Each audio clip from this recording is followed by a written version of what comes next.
అమ్మా అమ్మా వచ్చాడే, అయ్యో వచ్చాను, అయ్యో వచ్చాను.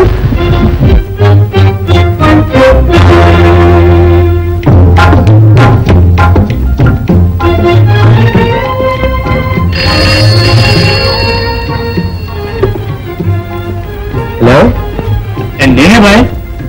ఓ ఐఎమ్ సునీల్ స్పీకింగ్. ఇక్కడికి వెంటనే రావయ్యా, మంచి ఎంటర్టైన్మెంట్ ఉంది. అన్నట్టు ఆ విషయం ఏమైంది? అదేనయ్యా ఆ మొగుడు విషయం.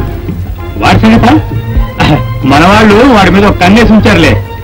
వెంటనే వచ్చాయి. రైట్.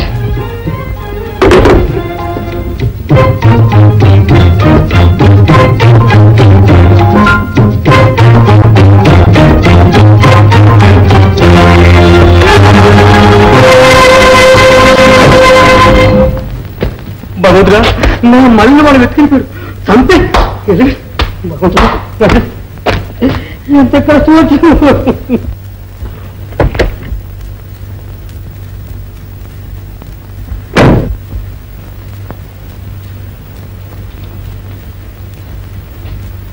చూసావా పిల్ల,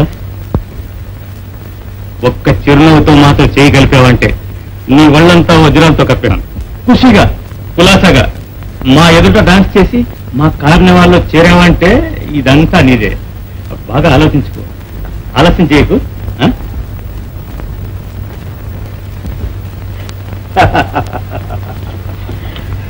పారిపోవాలని చూస్తున్నావా? నాటకాన్ని టక్కర వేశాడు. చిన్ని బుద్ధి వచ్చిందాక దీన్ని ఒంటిలోనే తగలాయి. తిరగబడిందా నిలువున నరకే.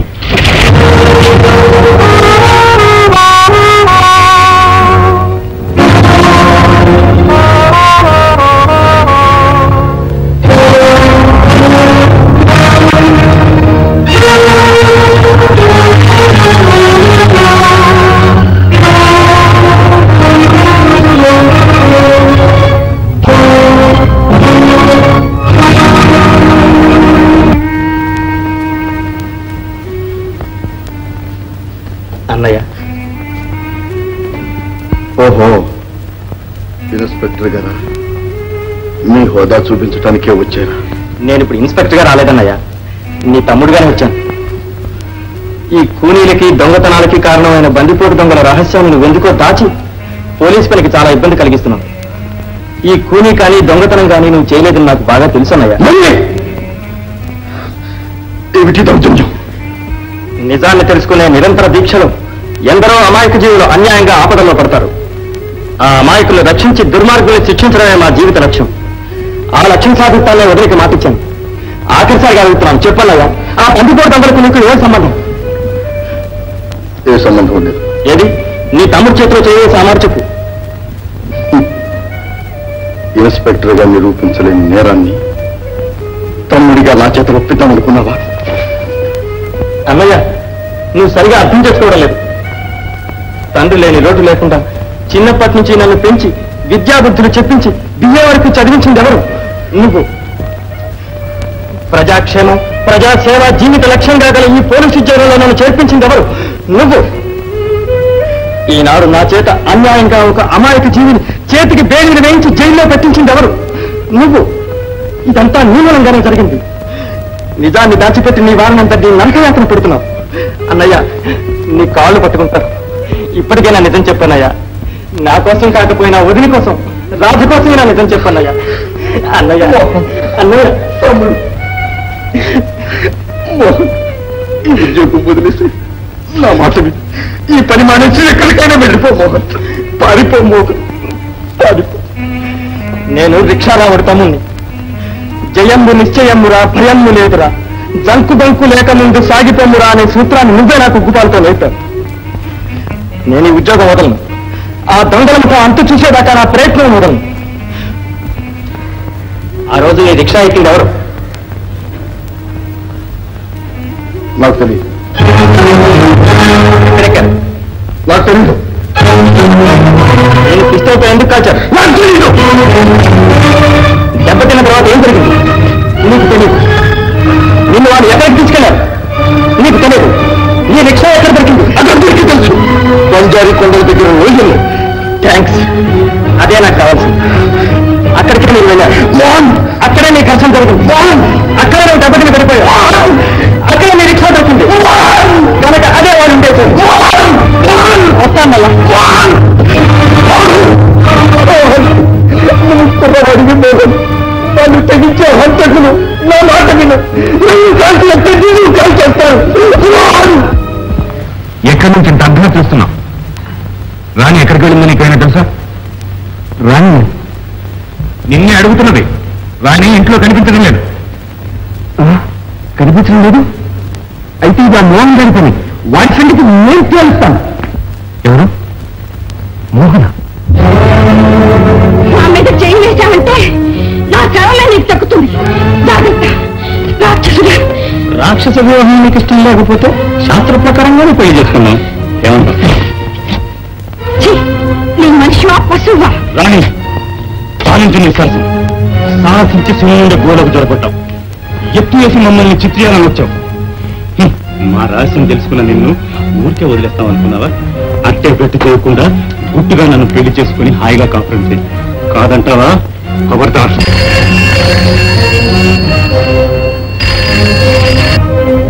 హలో, నువ్వే? ఆ మోహన్ గారి సంగతి ఏం తెలిసిందే? మోహన్ గారేనా? సందు చూసుకొని మీ రాణిని ఎక్కడికో తీసుకు పారిపోయాడు. రాణి తీసుకు పారిపోయారా? మీ అన్నంతా జరిగింది చూసారా? పెళ్లి కాటంగా జరిగిందన్న కోపంతో ఆ మోహన్ గారే రాణిని తీసుకు పారిపోయాడు. ఇదంతా మీరిచ్చిన లోకమే. నీకిదంతా ఎలా తెలిసింది? ఫోన్లో మాట్లాడి తెలుసుకున్నాను. ఫోన్లోనా? ఎవరితో మాట్లాడావు? నీకిదంతా ఎవరు చెప్పారు? నిన్నే అడుగుతున్నది. ఎవరైతే మీకు ఎందుకండి? ఒక మిత్రుడు చెప్పాడు. ఎవడా మిత్రుడని అడుగుతున్నాను. అదంతా మీకు అనవసరం. ముందు మీ కూతుర్ని కాపాడి మీ పరువు ప్రతిష్టను కాపాడుకోవడం ఎలాగని ఆలోచించండి కమిషనర్ గారు. నీవు శృతి నుంచి రాగానే పడుతున్నావు. ఇక్కడ నుంచి కదలడానికి లేదు. నిన్ను అరెస్ట్ చేస్తున్నా.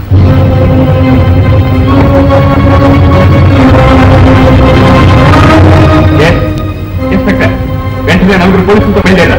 అవును, బంగారు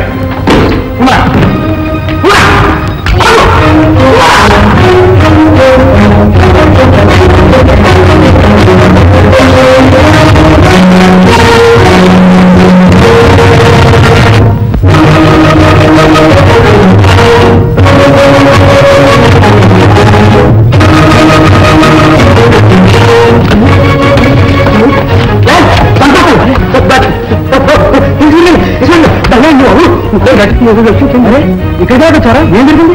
నేను మళ్ళీ ఎత్తుకెళ్ళిపోయి గారు. ఎవరు? అది ఆ గుడికి వేరేడిగా ఆయన ట్రైన్లో స్టేషన్ సెంటర్కి దెబ్బెత్తిపోయి వాళ్ళే వీళ్ళు మీకు తెలుసు. అదేం సార్ గారు, మన తెలిసేదాన్ని చేతి గాడలో ఉన్నాయి. ఈ గాడితో ఎన్నో సూట్లు, ఎన్నో కోట్లు, ఎన్నో బట్టలు, ఎన్నో పెద్ద పెద్ద పాకెట్స్ కట్టించాయి. ఆ వేళ స్టేషన్ సెంటర్కి దెబ్బెత్తిపోతూ ఈ చేతికి పడిపోయారు. ఈవేళ నా మళ్ళీ వెళ్ళిపోతూ నా చేతికి పడిపోయారు. ఆ నొప్పి ఈ నొప్పి అదే కాదు ఇదే తోడు కనుక వాళ్ళే నిలిచారు గారు. మరి ఇంకా చూస్తా? నేను చూస్తాను కదా సార్ గారు, మీరే నాకు చూస్తున్నారు. రండి త్వరగా.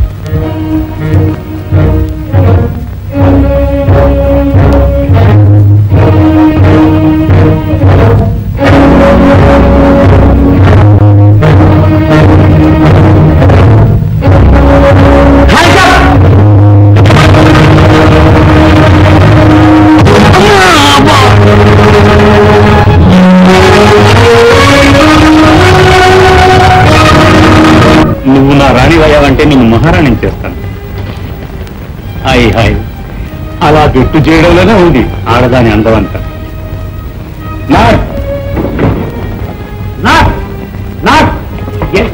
నేను వెంటనే పెళ్ళాడు వస్తున్నాను. ఏమంటావు? అదేమిటి బా? వెంటనే చేసేసుకోమంటాను. పెళ్లికి కావాల్సిన ఏర్పాట్లను వెంటనే ఓకే బా. ఏం ఏర్పాట్లు బా? అబ్బేనా బాజా బాజింకలు ఎట్సెట్రా వాళ్ళంతా ఎందుకు బా? గ్రాండ్ స్కూల్ రికార్డ్స్ వేస్తే భలే గమ్మత్తుగా ఉంటుంది బా. పోనీ మంత్రాలు చదవడానికైనా ఒక బ్రాహ్మణ్ పెట్టండి. వెళ్ళండి. కుమార్ వస్తున్నారు. సమయానికి వీడు కూడా సరే రాని.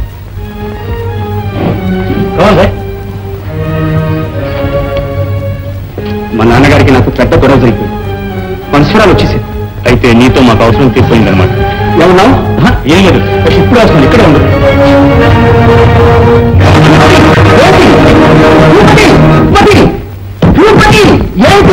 నోరు మూసుకొని పడుంటారు బామ్మకి.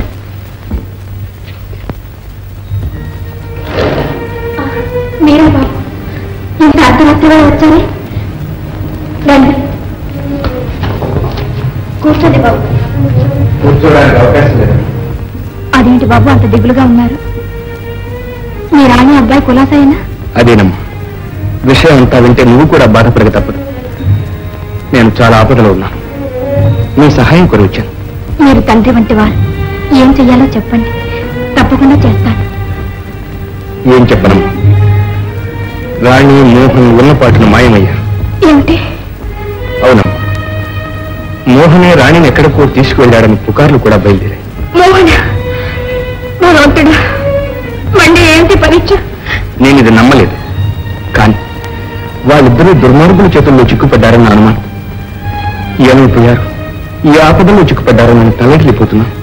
అయ్యో, ఇప్పుడు నన్ను ఏం చేయమన్నారో చెప్పండి బాబు. ఆ వివరాలన్నీ మీకు దారిలో చెప్తాను. కారు బయట ఉంది. మనం ఒక్క నిమిషం కూడా వ్యర్థం చేయకూడదు. రామ్మా, త్వరగా. పదండి బాబు.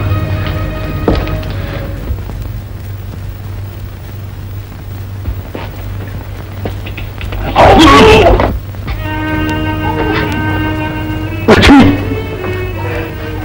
బాబు బాబు బాబు, ఇక్కడ తీసుకొచ్చా. ఈ స్థితిలో ఇక్కడికి రాక మరి ఇంకెక్కడికి వెళ్ళమన్నారు? ఏం జరిగింది? మోహన్ పెద్ద ఆపదలో చిక్కుకున్నాడండి. ఆపద? అవును, ఆ దొంగలు మోహన్ రాణిని కూడా మాయ చేశారు. దొంగల? ఎప్పుడు లక్ష్మి? రాత్రి రాత్రి దొంగలు మాయించేశారు, నా తమ్ముని మాయించేశారు. వారి కర్మ, వాళ్ళు మహా దుర్మార్గులని, వాళ్ళ జోలికి ఎల్లవద్దని నెత్తినొట్టుని చెప్పారు. ఎలా వింటాడు? మీ తమ్ముడేగా, మీ ముందు పట్ల మీరే గాని నా మాట ఎవరు వింటారు? అయితే పోలీసులు ఇంకా వాళ్ళ దారి తెలుసుకోలేదా? దొంగల జాడని తెలిసిన మీరు కూడా మాట్లాడకుండా ఊరుకుంటే ఎవరి మటుకు ఎలా తెలుసుకుంటారు? నా మాట వినండి, ఇప్పుడైనా జరిగినంతా అధికారులకు చెప్పండి. ఆ బస్సు వాళ్ళని కాపాడే అవకాశం పోలీసులకు కలిగించండి. నా మాట వినండి. నీకు తెలియదు లక్ష్మి, ఆ నీచులు చూశారు కదా వాడికి. నీకు నీ బిడ్డలకు చావు తప్పదు లక్ష్మి, చావు తప్పదు. పుట్టిన వాళ్ళకి ఎప్పటికైనా చావు తప్పదు. మీ పరిమాణ బిడ్డల మీద మమకారంతో నిజాన్ని కప్పిపుచ్చి అన్యాయాన్ని అధర్మాన్ని విచ్చలవిడిగా తిరగలిస్తారా? తోబుట్టిన వారి కంటే మీకు ఆప్తులు మరెవరున్నారండి? ఒకే రక్తాన్ని పంచిపుట్టిన మీ తమ్ముడి రక్తాన్ని లంచమిచ్చి మమ్మల్ని రక్షిస్తారా? మరణ సమయంలో మీ అమ్మగారికి ఇచ్చిన మాట ఇదేనా? ఇదేనా? నా తమ్ముడిని పెంచి పెద్దవాణ్ణి చేసి నాన్నగారంతటి వాణ్ణి చేసే బాధ్యత నాదమ్మా. మాట్లాడేవండి, మీరంత స్వార్థపరమని నాకు తెలియదు. కూడా నేను అనుకోలేదు. లక్ష్మి,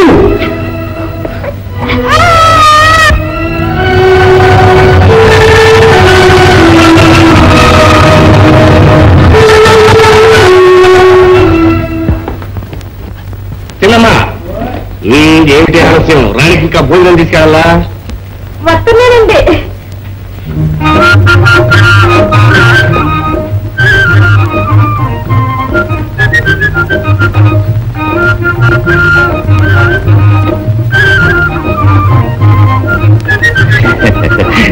చిల్లి, ఈ చెట్టు నాకు కూడా వడ్డీతో చాలా ఏడా పొలం లేకుండా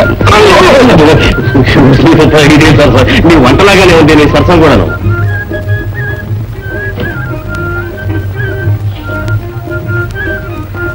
భోజనం చేయడు పిల్లమ్మా. నాకు అక్కర్లేదు, తీసుకు. అయ్యో, అంత బాగుపడిపోతామ్మా. మీ పెళ్లి భోజనం పులావు, కబాబు, కుర్మా.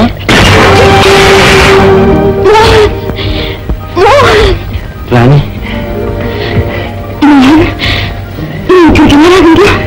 నీకోసం రాకుండా ఎలా ఉంటాను రాణి? అవును, నీ చావు దగ్గరికి వచ్చినప్పుడు రాకుండా ఎలా ఉంటావు? చెప్పి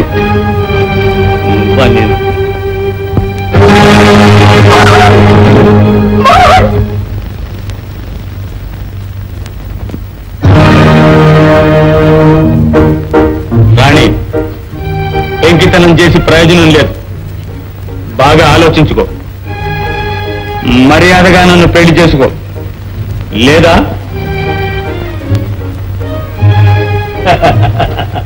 మీ ఇద్దరిని మారణహోమం చేస్తాను. అయితే ముందు నన్ను పెళ్లి చేసుకో, ఆ తర్వాత నువ్వు ఎలా చెప్తే అలా వింటాను. మాట మీద నమ్మకం ఏమిటి? నా మాటే, నమ్ము నమ్మకపో నీ ఇష్టం.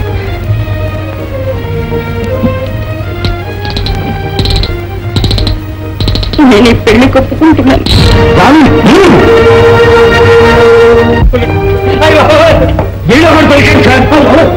వీడి కర్మం కూడా కాలేదన్నమాట. లేదు సార్ గారు, ఈ లోడంలో సార్ గారు, నేను నా మల్లితో కూర్చుని సార్ గారు. రాణి, ఇలాంటి పెద్దలంతా మన పెళ్లికి సాక్షులుగా ఉండడం మన అదృష్టం. కమా రాణి, కమా డియర్. ఎలాగో వచ్చా, మీరందరూ నాకు సాయం చేస్తారు. ఏమీ లేదు, యుద్ధం ధర్మానికి అధర్మానికి తరతరాలుగా సాగుతున్నటువంటి మహాయుద్ధం. పాపం పండింది, అంతకుల్ని దోపిడిగాలని పట్టుకుని పోలీసులకు అప్పగించాలి. ప్రజలకు ప్రభుత్వానికి ప్రాణాలైన సరే సాయపడాలి. పదండి. అయితే పదకు గ్రాఫం పెళ్లి రికార్డు ఎక్కడా దొరకలేదు బాస్. పోనీ బ్రాహ్మణులను తీసుకురాబా. ఎవరిని అడిగినా ఈ ముహూర్తం ఏమీ బాగుండదని ఎవరూ రావన్నారు బాస్. ఎస్ బాస్, నేను శాస్త్ర ప్రకారంగా పెళ్లి చేసుకోవాల్సినాను. అందుకు రాణి కూడా ఒప్పుకుంది. ఇప్పుడు ఎలాగా బ్రాహ్మణుల కంటే పెళ్ళైతే ఎవరాను నేను సార్ గారు. అదిగే సార్ గారు, శాస్త్రం అంతా కాకపోయినా ఆ పెళ్లి మంత్రమైనా చదవకపోతే పెళ్లి ఏంటండి నా ముఖం. తమ సెలవైతే ఈ వీరు. ఓహో, నీ పెళ్లి మంత్రం కూడా వస్తుందన్నమాట. తెచ్చాను దగ్గర పెళ్లి మంత్రం అయితే పావు మంత్రం, పేరు మంత్రం, కుక్క మంత్రం కూడా తెలుసు. ఈ మధ్యన పబ్లిక్ పెళ్లిళ్ళు పడిపోయి నా డిమాండ్ పడుతుంది. లేకపోతే ర్యాలీ సైకిల్ పడుతుంది సార్ గారు. అయితే ఇలా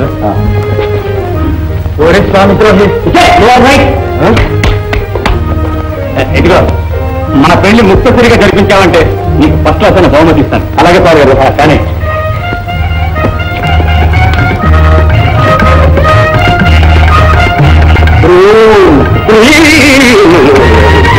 మీరు అలా కూర్చొని పట్టి కూర్చుంటే పెళ్లి మంత్రం కలగదా, సావు మంత్రం కూడా సార్ గారు.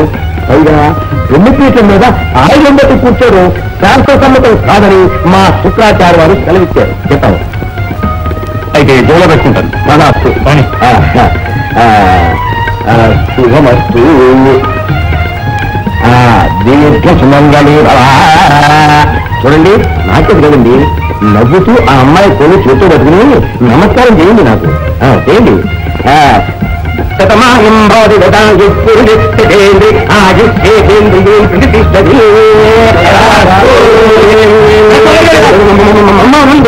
మమ అలా కదండి, కళ్ళు మూసుకొని ఇష్టదేవుని ప్రార్థించుకుని మమ అనండి. కేశవాయ స్వహ, మాధవాయ స్వహ, నారాయణ స్వహ, యోగవ సహ.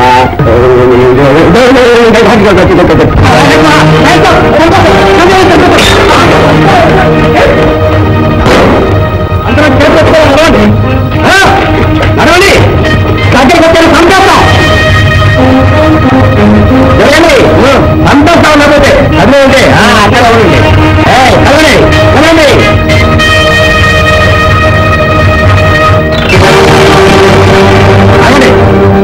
నిర్మూలు వచ్చారా? రండి.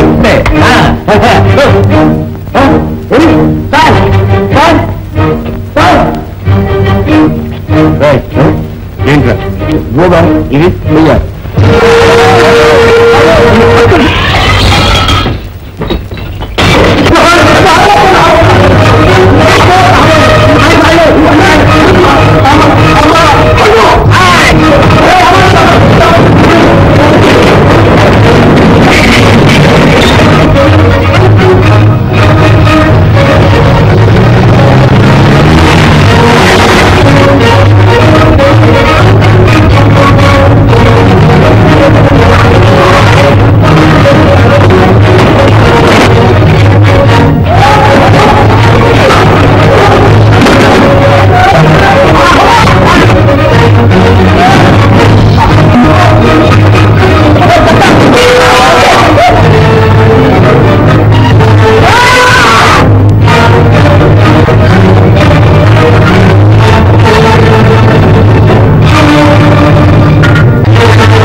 అపకీర్తి పాలు చేసి ఇంకా నాన్నగారని పిలవడానికి సిగ్గులేదు.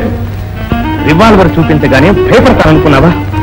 నీ వంటి నీచుల్ని, దుష్టుల్ని, చండాలుల్ని పుట్టగానే ఎందుకు గొంతు విసిరి సొంత అవతల పారేయలేదని విచారిస్తున్నాను.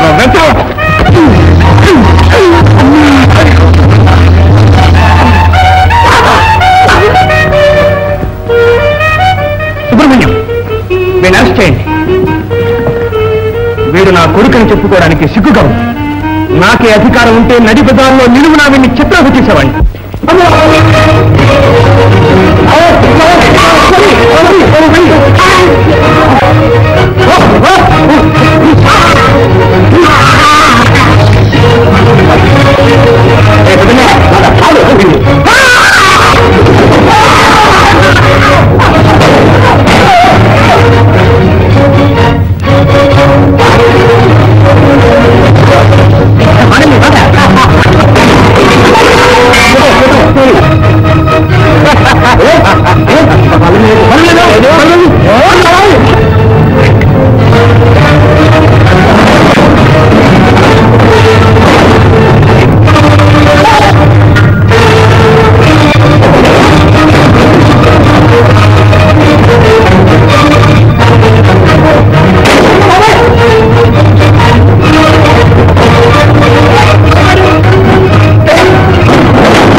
అయ్యా కమిషనర్ గారు, ఇన్ని నేరాలకు కారణభూతులేని ఈ దొంగల ముఠాన్ని మీకు అప్పగిస్తాను. ఒక విధంగా నేను దోషిని. జైల్లో నుంచి పారిపోయి ఇచ్చాను. నాకు కూడా బేడీలు వేసి అరెస్ట్ చేయించండి. అరెస్ట్ చేయటం కాదు రామచంద్రరావు, నిన్ను అభినందిస్తున్నాను. ప్రతి వ్యక్తి నీలాగి నీతికి న్యాయానికి నిలబడితే ప్రతి పోలీసు ఉద్యోగి మోహన్ లాగే స్వపరభేదం లేకుండా ప్రజాసేవ చేయగలిగితే ఇటువంటి దుర్మార్గుల్ని నామరూపాలు లేకుండా చేయవచ్చు. శహబాష్ రాముడు, శహబాష్. నీ జన్మ ధన్యమైంది. మిమ్మల్ని కన్న తల్లిదండ్రులు చరితార్థయ్యారు. కమిషనర్ గారు, నా కన్న తల్లిదండ్రులు నేను ఎరగను. మా వదిలే నాకు తల్లి, తండ్రి, దైవం కూడా. అవును కమిషనర్ గారు, ఇదంతా మా ఆవిడితలమే. లక్ష్మి మా ఇంటి ఎలవెల్పు. మా అన్నదమ్ములిద్దరిని మంచి మార్గాన పెట్టిన ఆదర్శ మహిళ. వారి మాటలకేం బాబు, ఇదిగో మీ అమ్మాయి సురక్షితంగా మీ చేతులు పెడుతున్నాను. అదేమిటమ్మా, తల్లి లేని బిడ్డ తల్లిలాగా చూసుకుంటావనే ఏనాడు నీకు అప్పగించాను. ఇక తల్లివైనా తండ్రివైనా నీవి. అమ్మా, ఆదర్శ గృహిణివై మోహన్ వంటి మంచి బిడ్డను నీ ఇంట నిలుపుకున్నావు. నీ వంటి గృహిణి నా ఇంట లేకపోవటం వల్లనే నా బిడ్డను నేను పోగొట్టుకున్నాను. అన్నయ్య, ఈ చేతుల్లో పెరిగి పెద్దవాళ్ళం, ఈ చేతులకే బేడీలు వేశాను. అందుకు నేను గర్విస్తున్నాను. నువ్వేం బాధపడకు తమ్ముడు. ఇక కమిషనర్ గారు అంటే నిన్నొక ఇంటి వాడిని చెంటినే ఆశయం. మీరుభయలు అంటే రాణిని మీకు అప్పగించి మీ ఇంట్లో ఒకరిని మీతోనే ఉండిపోవాలని నా ఆశ. లక్ష్మి, ఇంటి మోహన్,